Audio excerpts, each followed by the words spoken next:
ഇതിപ്പോ ഈ ഒരു ഇൻസ്റ്റന്റ് നമ്മൾ നോക്കുകയാണെങ്കിൽ അവരൊരു കൃത്യമായ പാർട്ടീഷൻ ഉദ്ദേശിച്ചുകൊണ്ട്, അതായത് ഞങ്ങളുടെ ഒരു ഹലാലായിട്ടുള്ള ജിമ്മ് സ്ത്രീകൾക്ക് വേണ്ടി എടുക്കുക എന്നുള്ള, അതായത് കട്ടിങ് സൗത്ത് പോലത്തെ.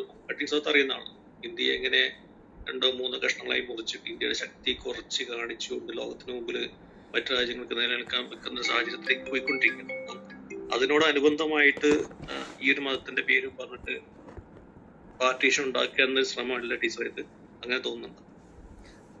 തീർച്ചയായിട്ടും അതുകൊണ്ടാണ് നമ്മൾ ഇതിനെ ശക്തിയുക്തം എതിർക്കുന്നത്. ഇപ്പൊ മുസ്ലിം സ്ത്രീകൾ, ഇപ്പൊ വനിതാ മതിലൊക്കെ വന്ന സമയത്ത് നമ്മൾ എന്ത് പറഞ്ഞു? ശരി, അങ്ങനെയെങ്കിലും സ്ത്രീകളൊന്ന് പുറത്തിറങ്ങിക്കോട്ടെ, ഇവരുടെ 6-ാം നൂറ്റാണ്ടിന്റെ ആ നിയമത്തിൽ നിന്നും സ്ത്രീകളൊന്ന് രക്ഷ നേടുന്നെങ്കിൽ രക്ഷ നേടട്ടെ എന്ന് വിചാരിച്ചു. ഇതിപ്പോ അതല്ല. ഇവരുടെ ലക്ഷ്യം എന്ന് പറഞ്ഞാൽ ഈ 6-ാം നൂറ്റാണ്ടിലേക്ക് മുസ്ലിം സമൂഹത്തെ, സമുദായത്തെ, പ്രത്യേകിച്ച് അവരിലെ സ്ത്രീകളെ കൊണ്ടുപോയി തളച്ചിടുക എന്നതാണ്.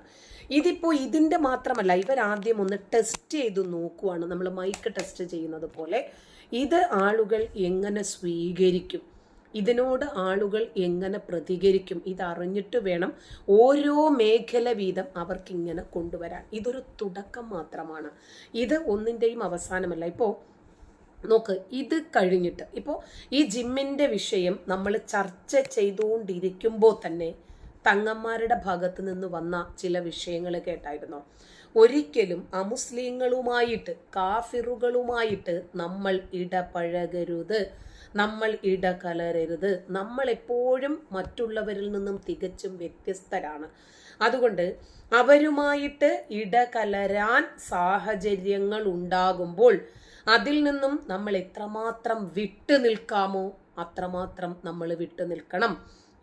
അനിസ്ലാമികപരമായിട്ടുള്ള ആചാരങ്ങളിൽ നിന്ന് നിലവിളക്ക് കൊളുത്തുക, അതല്ലെങ്കിൽ അമുസ്ലിങ്ങളുടെ ആരാധനാ രീതികൾ, ആചാര രീതികളിൽ ഒരു മതേതരത്വം പ്രകടിപ്പിച്ചിട്ട് പോയിട്ടൊന്ന് പാർട്ടിസിപ്പേറ്റ് ചെയ്യുക, ഓണസദ്യ കഴിക്കുക, ഒരു ക്രിസ്മസിനൊന്ന് കേക്ക് മുറിക്കുക, കൂട്ടുകാരൻ്റെ ബർത്ത്ഡേ ഫംഗ്ഷൻ ഒന്ന് പങ്കെടുക്കുക, സ്കൂളിൻ്റെ ഒരു ഇനാഗുറേഷൻ ഒന്ന് പങ്കെടുക്കുക, ഏതെങ്കിലും ഉത്സവങ്ങൾ ഉണ്ടെങ്കിൽ അതിനെന്തെങ്കിലും ഫണ്ട് കൊടുക്കുകയോ അതിനകത്തൊന്ന് പാർട്ടിസിപ്പേറ്റ് ചെയ്യുകയോ ചെയ്യുക. ഇതൊന്നും വേണ്ട. ഇപ്പം മുസ്ലിം ലീഗിൻ്റെ MLA ആയ ഫാത്തിമ തഹ്ലിയ അവര് ഒരു നിലവിളക്ക് കൊളുത്തി. അതുകൊണ്ട് എത്രമാത്രം ഇവർ അസഹിഷ്ണുതയുള്ളവരായിരിക്കുന്നു നോക്കിക്കേ. ഇപ്പോൾ ഒരു മുസ്ലിം സ്ത്രീ ഹൈന്ദവ ക്രൈസ്തവ ഭക്തിഗാനം പാടിക്കഴിഞ്ഞാൽ വലിയ രൂപത്തിൽ സ്വീകാര്യത ഈ സമൂഹത്തിൽ കിട്ടുന്നില്ല. പക്ഷേ ഒരു അമുസ്ലിം സ്ത്രീ ഇസ്ലാമിക ഭക്തിഗാനം പാടുകയോ ഇസ്ലാമിനെ കുറിച്ച് വെള്ളപൂശി 4 സംസാരം നടത്തുകയോ ചെയ്തു നോക്കട്ടെ.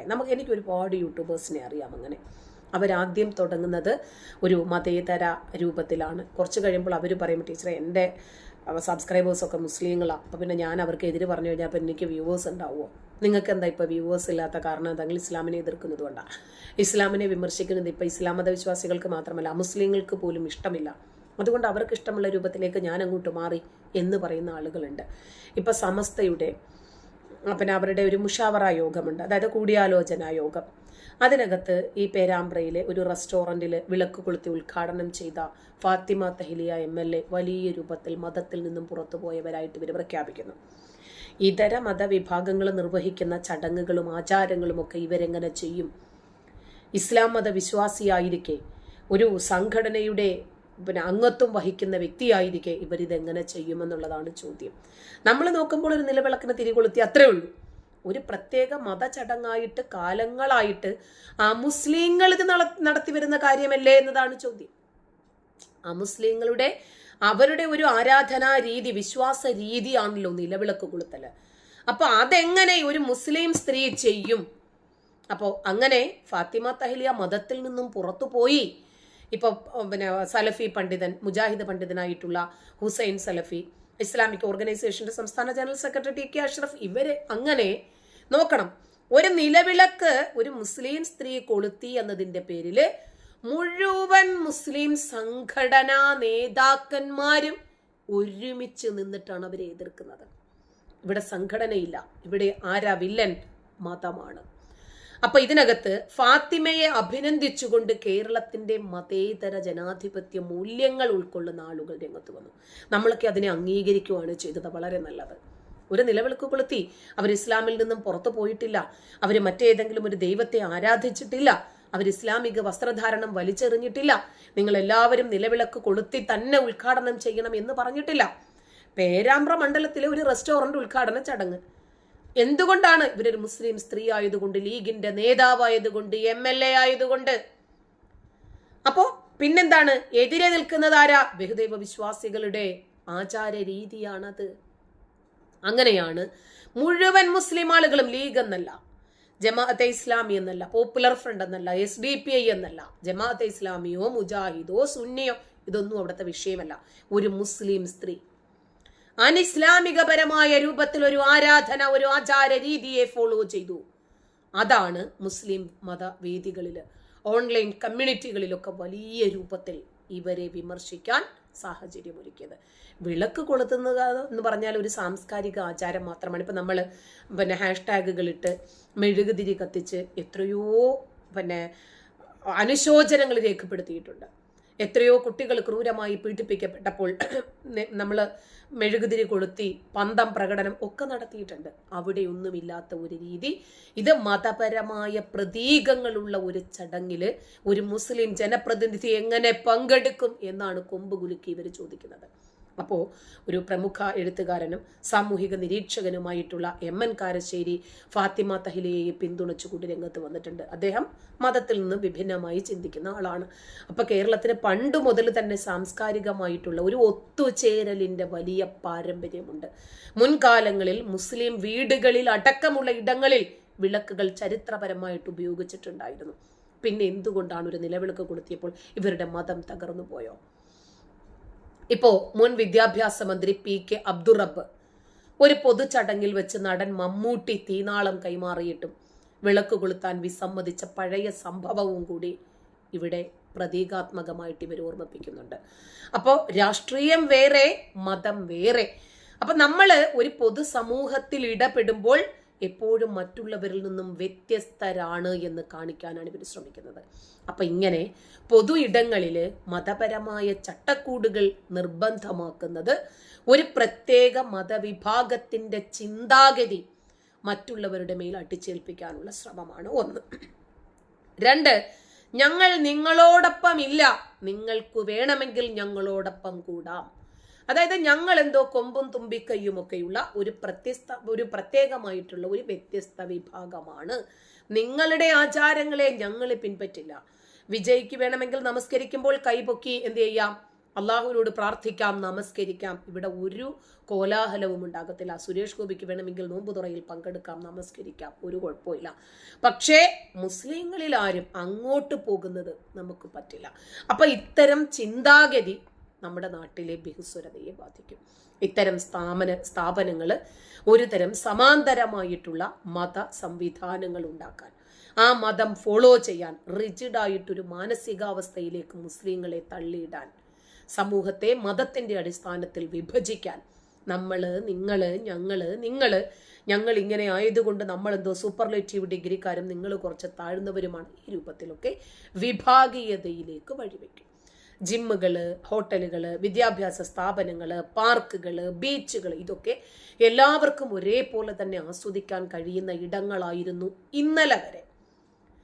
അപ്പൊ ഇന്നത് മതം പറഞ്ഞൊരു വേർതിരിവുണ്ടാക്കുമ്പോൾ നാളെ ബീച്ചുകളും അങ്ങനെ വരുമെന്നേ. കോഴിക്കോട് ബീച്ചിൽ മുസ്ലിങ്ങൾക്ക് ഇരിക്കാൻ വേണ്ടിയിട്ട് മാത്രം ഒരു കോർണർ. ഇങ്ങനെയൊക്കെ വരുന്നതിന് മുന്നോടിയായിട്ടാണ് നമ്മൾ ഓടുന്ന പട്ടിക്ക് ഒരു മുഴം മുമ്പേ എന്നതുപോലെ ഇതിനെ തുടക്കത്തിലെ എതിർക്കേണ്ടതാണ് എന്ന് മനസ്സിലാക്കുന്നത്. മതപരമായിട്ടുള്ള ലേബലുകൾ ഉപയോഗിച്ച് മുസ്ലിങ്ങളെ ആകർഷിക്കുകയും പിന്നീട് അത് സാമ്പത്തികമായോ മതപരമായോ ഉള്ള സാമൂഹികമായിട്ടുള്ള ചൂഷണങ്ങൾക്ക് ഉപയോഗപ്പെടുത്തുകയും ചെയ്യുന്ന ഈ പ്രവണത പലതവണ കേരളത്തിൽ കണ്ടിട്ടുണ്ട്. മുസ്ലിങ്ങൾക്ക് മാത്രമായിട്ട് ഇപ്പൊ പത്രങ്ങളുണ്ട്, മുസ്ലിങ്ങൾക്ക് മാത്രമായിട്ട് ഓൺലൈൻ മാധ്യമങ്ങളുണ്ട്, അവർക്ക് മാത്രമായിട്ട് മതപഠന കേന്ദ്രങ്ങളുണ്ട്, സ്കൂളുകളുണ്ട്, കോളേജുകളുണ്ട്, ദർസുകളുണ്ട്. ഇനി ഓരോന്നായിട്ട് വന്നുകൊണ്ടേയിരിക്കും. മുസ്ലിങ്ങൾക്ക് വേണ്ടി മാത്രം വായ്പകളുണ്ട്, മുസ്ലിങ്ങൾക്ക് വേണ്ടി മാത്രം പലിശരഹിത ബാങ്കുകളുണ്ട്. അപ്പൊ ഇത് മതേതരത്വത്തിന്റെ സൗന്ദര്യം എന്നത് വ്യത്യസ്തമായിട്ടുള്ള ചിന്താഗതികളും വിശ്വാസങ്ങളും ഉള്ള ആളുകൾക്ക് ഒരേ ഇടത്തിൽ ഭയമില്ലാതെ, വിവേചനങ്ങളില്ലാതെ, നിയന്ത്രണങ്ങളില്ലാതെ ഇടപെടാൻ കഴിയുക എന്നതിന് വിപരീതമാണ്.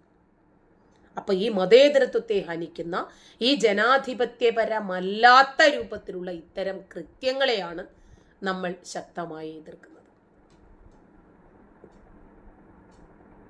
ഭക്ഷണത്തിലും വസ്ത്രത്തിലും അതുപോലെ മറ്റ് അപ്പിയറൻസ്, സാമ്പത്തിക സ്ഥിതി, ഇതിലെല്ലാം ഒരു വ്യത്യസ്തത പുലർത്തിക്കൊണ്ട് ഒരു സമൂഹം ഉണ്ടാവുന്നതിൽ നമുക്ക് പ്രത്യേകിച്ച് ബുദ്ധിമുട്ട് നമുക്ക് കൂടുതൽ ജനാധിപത്യപരമായിട്ട് പറയാൻ പറ്റില്ലെങ്കിൽ തന്നെ ഇവർ ഈ കൊണ്ടുപോകുന്ന കാര്യങ്ങള് ടീച്ചറെ, നമ്മൾ ഈ ഫലം കണ്ട് വൃക്ഷത്തെ തിരിച്ചറിയണം എന്ന് പറയും. അതായത് കായ കണ്ട് ആ മരം ഏതാണ് തിരിച്ചറിയണം എന്നതുപോലെ ഇത്തരം സമൂഹത്തെ മാറ്റി മാറ്റി കൊണ്ടുപോയിട്ട് ഒരു രാജ്യമായിട്ട് തീർത്തതിന് ശേഷം ആ രാജ്യത്തിന്റെ അവസ്ഥ നോക്കുമ്പോൾ ഒരിക്കലും അതൊരു നല്ല ശുഭകരമായ ഒരു കാര്യമല്ല.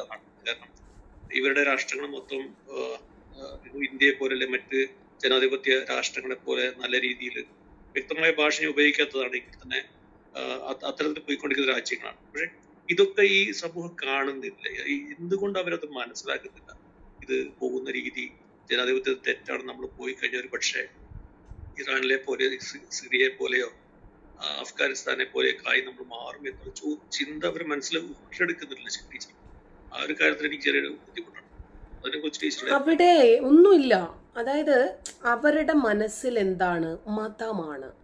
അപ്പോൾ മതത്തെ വളർത്തുന്നതിനു വേണ്ടി മതവിശ്വാസികളായിട്ടുള്ള ആളുകൾ ഇങ്ങനെ ഒരുമിച്ചൊരു സംരംഭം തുടങ്ങുമ്പോൾ ആ മതത്തെ ഫോളോ ചെയ്യുന്ന നമ്മൾ എതിരഭിപ്രായം പറയാൻ പാടില്ല. നമ്മൾ ഒരുമിച്ച് അവരോടൊപ്പം ചേരണം. എന്തിനു വേണ്ടി? നമ്മുടെ മതം വളർത്താൻ വേണ്ടി. ഈ മതം വളർത്തൽ നമ്മുടെ ബാധ്യതയാണ്. നമുക്ക് വേണ്ടിയാണ്, പരലോകത്തിന് വേണ്ടിയാണ്, സ്വർഗത്തിന് വേണ്ടിയാണ്, ഇസ്ലാമിനെ വളർത്തുന്നതിന് വേണ്ടിയാണ്. അവിടെ ജനാധിപത്യവുമില്ല, ബഹുസ്വരതയുമില്ല. നമ്മുടെ നവോത്ഥാനം തകരുന്നുണ്ടോ, മറ്റുള്ളവർ നമ്മളെക്കുറിച്ച് എന്ത് ചിന്തിക്കുന്നു, ഇതൊന്നും ഇവിടുത്തെ ഫാക്ടർ അല്ല.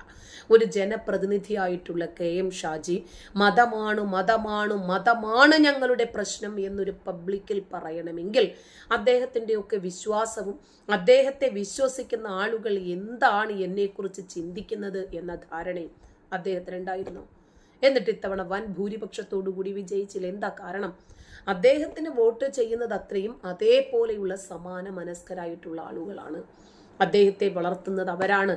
കാരണം അവരുടെ ഉന്നമനത്തിന് വേണ്ടി തീർച്ചയായിട്ടും ഇദ്ദേഹം വിജയിച്ചാൽ ഇദ്ദേഹം പ്രവർത്തിക്കുമെന്ന് അവർക്ക് 100% ബോധ്യമുണ്ട്. അതുകൊണ്ടാണ് അവരിതിനെ എതിർക്കാത്തത്. ഇപ്പോൾ ചെളിക്കകത്ത് നിൽക്കുന്ന സമയത്ത് ആ ചെളിക്കകത്തെ നാറ്റം അവരെ ബാധിക്കില്ല, പുറത്തുനിന്ന് വരുമ്പോഴേ ബാധിക്കൂ. ഞാൻ ഈ മതത്തിനകത്ത് നിന്ന സമയത്ത് ഇതൊന്നിനെ കുറിച്ച് ഞാൻ ചിന്തിച്ചിട്ടില്ല. ഇത് മതത്തെ ആരെങ്കിലും വിമർശിച്ചാൽ തന്നെയും അവരോട് വല്ലാത്ത ഒരുതരം അമർഷവും കൂടിയായിരുന്നു.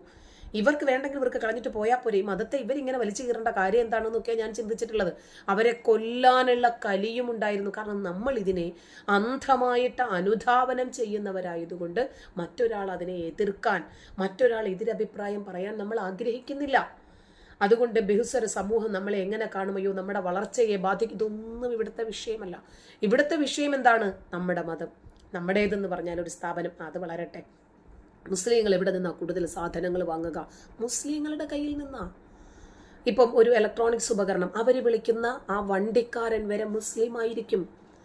അതുപോലെ ഇത് പിന്നെ എംസാൻഡും സിമെന്റും മണ്ണും ഒക്കെ വിൽക്കുന്ന ആളുകൾ മുസ്ലിമാണ് അത് വിൽക്കുന്നതെങ്കിൽ അവൻ വിളിക്കുന്ന വണ്ടിക്കാരൻ വരെ മുസ്ലിം ആയിരിക്കും.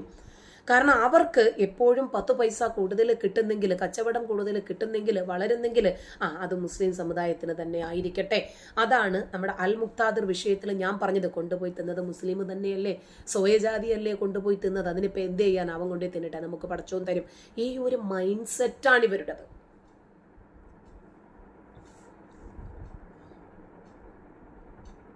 വിജയ് എടുത്തോളൂ, ഞാൻ തീർന്നിട്ടാ.